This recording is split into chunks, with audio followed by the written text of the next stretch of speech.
Feodalisme, kapitalisme, sosialisme. Bab 1/4 Pengenalan.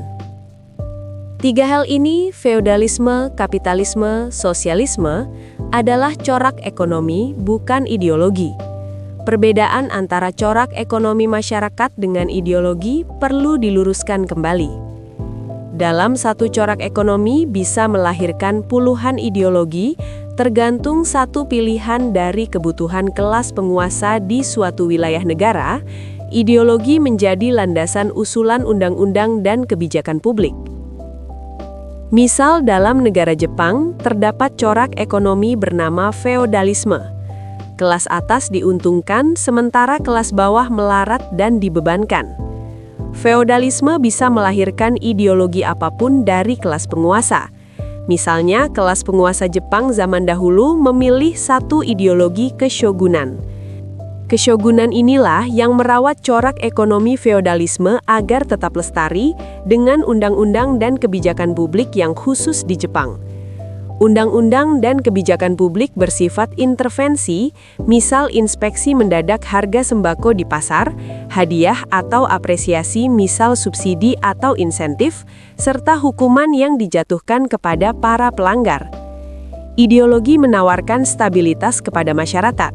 Stabilitas di sini artinya tidak ada perang, tidak ada konflik horizontal, dan hukum yang mengatur semua kegiatan masyarakat dapat berjalan. Terdapat warlord atau raja perang atau jenderal tentara yang bisa mengatasi segala pertikaian yang mungkin terjadi ke depannya karena mengancam stabilitas dari perjalanan ideologi ini. Corak ekonomi apapun adalah perjalanan. Mereka bisa maju ataupun mundur, tergantung bagaimana kelas penguasa atau suprastruktur membangun kondisi ekonomi atau infrastruktur. Undang-undang dan kebijakan publik inilah yang membentuk kondisi serta kesadaran masyarakat.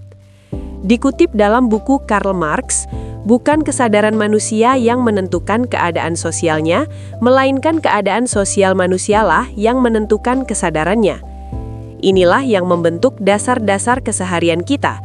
Kegiatan yang kita pilih semuanya terbatas oleh kondisi sosial yang ada. Hanya ada dua kata pembeda dalam kondisi sosial masyarakat. 1. Korupsi, yakni melanggengkan kesengsaraan dengan menciptakan sistem yang mendukung corak ekonomi kemelaratan. 2. Keadilan, yakni ideologi yang mampu menyejahterakan dan menciptakan stabilitas kesejahteraan ini berlangsung secara awet. Tidak ada krisis tanpa korupsi, dan konsep korupsi ini akan kami jelaskan selengkap-lengkapnya karena bentuk korupsi sangat banyak. Kondisi sosial bisa menimbulkan kesejahteraan atau berjalan progresif dan menimbulkan kesengsaraan panjang atau berjalan konservatif. Bagaimana cara mengubah kesengsaraan panjang akibat pola kolot konservatif? Diperlukan kepeloporan insan-insan yang mampu melampaui kesadaran yang terikat oleh kondisi sosial. Mereka mampu menguraikan masalah sosial dan bergerak untuk mengubah kondisi sosial bermasalah menjadi solusi jangka panjang. Hal ini disebut sebagai revolusi progresif. Kader-kader keadilan disebut kader progresif dan revolusioner, sementara kader-kader korupsi disebut kader oportunis.